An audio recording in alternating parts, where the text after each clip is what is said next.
Hello everyone and welcome to this quick guide for the task setup.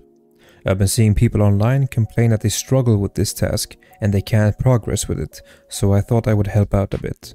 This task is really annoying to finish and is required to keep progressing with the quest line for Skier. You need to use the Ushanka hat, a scav vest and any MP shotgun, of which there are 4, and you need to kill 15 PMCs on customs with this gear. The worst part about this quest is the fact that it can be difficult to get kills with a shotgun at medium to long range, and especially when recoil has been reduced in the current patch 0.14. You can get insta-killed by full auto weapons and you will lose your gear and your mind. If you keep dying over and over again, you will notice that you are spending hundreds of thousands if not millions of rubles gearing up and queuing again. This task is very difficult and anti-fun in design.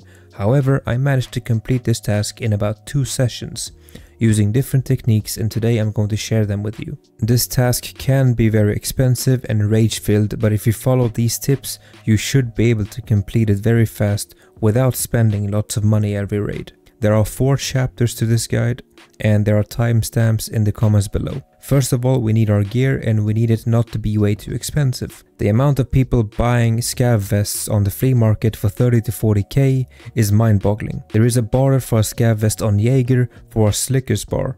That's around 10k per vest instead of 40. If I play a PMC or a scav raid and I find a scav vest, I always pick it up. It takes up 6 slots and it has 6 slots, so it's always free money. The Ushanka is common on scavs, so if you see that your scav has a big backpack, you can load into a raid where lots of scavs die, like factory or interchange, and scoop those up. You can also check if Fence is selling them, because he gives them away pretty cheap at around 6k per hat. And if you're out of luck, the Ushanka can be bought at the flea market for around 30 to 40k, which is good enough. When I did this task, the hat was going for about 90k, so the price has gone down a lot. You can go with any headset you like, but for money's sake I went with the GSSH from proper level 1 because it's the cheapest. You can use any armor you have, but if you have to constantly buy them, I would recommend these 3. The 6B2 from Prapor for 20k, the Module 3 from Skier for 24k, and the Paka from Ragman for 29k. I would avoid the Cora from Prapor because of the weight being nearly double that of the 6B2 and the Module 3, and nearly triple the weight of the Paka. I myself used the Module 3. Being low weight is important because we can move better and faster, and we make less noise, which increases our chances of getting a kill while sneaking up on someone. We don't need a backpack, so we can save some money here. So far we've spent around 60 to 80,000 and we still need the shotgun. I'm going to get rid of the MP133 and the MP43 because pump action is too slow to kill and the double barrel takes too long to reload. This leaves you with the 153 and the 155. You can go with either one, but I chose the 155 because it's shorter and you can move better with it, especially in tight spaces like dorms. The gun is going to cost you 35,000 rubles and you're going to modify it a little bit. The mods are optional, you can skip this if you want to run the gun as it comes and not spend extra money on mods. We will increase the magazine capacity to 8 shells for a higher chance of killing someone in a fight, and add a muzzle brake on it for better recoil. We don't add a suppressor on it, because it makes the gun heavier and it removes ergo. We want it fast and snappy and most of all loud. The reason why we want a loud gun is that Customs is full of PvP hungry players. When they hear any action, they rush towards it, and it increases our chances of getting more kills, because people will try to push us. If we want to add a sight, we need the SPRM or the Ultimate Top Rail. I chose the SPRM and then a simple Cobra sight.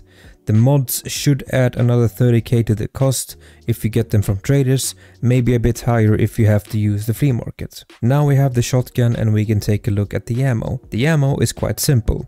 If we fight close range, we want buckshot for the spread, and if we fight at the medium to long range, we want slugs for the tightness and accuracy. Piranha and FTX BMG slugs were my choice. Piranha and FTX are quite cheap from Jaeger level 2, BMG is more expensive at level 3, and high tier ammo like Flechette and AP20 are the best but not cheap, so I did not use them. What I did was that I would buy both and I would bring 20 rounds of buckshot and 20 rounds of slugs with me, plus some extra in my container and load into the raid with an empty gun. Here's why. This quest is simply spawn based, and your success will only revolve around how good you can abuse your spawn. It involves 3 playstyles: rushing, camping and predicting. Rushing means to just W key towards a hotspot or another player and start a fight and hope for the best. Camping can mean to camp a building, extract or whatever and hope that a PMC will come to you. It's by far the most slow and boring playstyle, but you gotta do what you gotta do. There are no rules in Tarkov. Predicting means that we will position ourselves where PMCs are going to be. I know that if PMCs are currently level 15 to 30 on average, and if they are playing customs, they are most likely doing quests like Setup, Punisher Part 3, Farming Part 3, Golden Swag, other Dorms quests, so I know where they will most likely go for scav kills or for quest items, and I will try to catch them in the rotation. Depending on where I spawn, I will instantly decide on what my plan is and load my gun with the best ammo for that plan. Let's bring up a map of customs and give an example. Now that we have a map up, I can explain a bit more why I don't load into the raid with a loaded gun. It's because I know the spawns. If you don't feel comfortable doing this, you can load into the raid with the ammo already in the gun and you can go from there. But let's take a look at some of the spawns that are absolute godlike for this quest, and we will mark them in blue. The spawn that you get close to smuggler's boats, because that allows you to be the first one to dorms and you can set up your position there and always get a kill on a PMC that gets close to you. Another good spawn that you can have is the one near the Ruaf roadblock right here, because that allows you to quickly get through the entrance and into Crack House and set up in Crack House. PMCs that spawn further away will most likely go into Crack House because there's lots of good loot there. If you're there first, you can get the jump on them, you can get easy kills. Another decent spawn is the one where we spawn close to the ZB11 extract, because that means we can set up in this building right here, which most people like to loot, and we can set up close to the entrance right here. Because there's a tree here that can hide us, and as PMCs want to walk to this entrance, we can quickly pop them with Piranha. Now some good places to sit that has a lot of PMCs walking is near the entrance to the old gas station. Players are always rotating here, especially if they see the green smoke. They will rotate through here. There's a hill that you can sit on, you can quickly pop them with Piranha, so the right here is a good spot. Another spot can be right here, close to the metal bridge, because people like to take shortcuts and they don't like to walk on the main bridge. So if they are at dorm side, it's very unlikely for them to walk this way.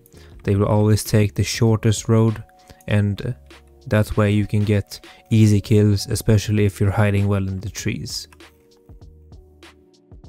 Now, some of the horror spawns that you can get are spawns that I will mark in red right here, and they are the trailer park spawn. Here you are pretty much hoping that you will get a fight in Big Red. If this doesn't happen, the PMC that spawn close to you will immediately rush over to this side. You have a couple of options here. You can either hide in Big Red and hope that someone on this side has a quest in Big Red and they will come. This can take maybe 10 minutes, 5 minutes, it depends on the raid. You can camp the bridges right here, with the first one being the easiest because you can hide in the trees and you're not in the open. And this is more likely to get rotation than this, because if people are looting around this extract or Crack House or the warehouses and they have extracts on Crossroads or Trailer Park, it's more likely that they're going to take this way. So if you camp up somewhere here, you should be able to get a kill on them rotating. Another horror spawn that you can get is the ones where you spawn far out in the woods, far away from any action, and basically you will be too late to set up anywhere and you need to catch people off guard. From this position you can either try to set up a kill near the extracts, or you can basically abuse the fact that some newer people and even experienced people like to walk the map along the edge of the map because it's easier for them to navigate that way. Because of the fact that they're hugging the wall, you should be able to hear them as they approach you and quickly pop them. The points of interest on the map are as follows. Big Red, when there are quests there. Dorms is heavily contested in every raid. Crack House. I don't know which one is skeleton, but this big skeleton right here, Stronghold skeleton, I don't know what it's called. And the other warehouse right here. Nobody really fights around old gas station, but there are lots of scavs here. There is some fighting here near the military base because there's lots of scavs here. The best piece of advice that I can give you is that if the vehicle extract is not up, it always means that the people that spawn on this side will always have to extract Smuggler's Boat, Crossroads or Trailer Park. They will come to you. So if you spawn on this side and you don't have an idea of what to do, you can always wait around these spots right here and try to catch people on their way to the extract. Same thing for you if you spawn on Big Red side.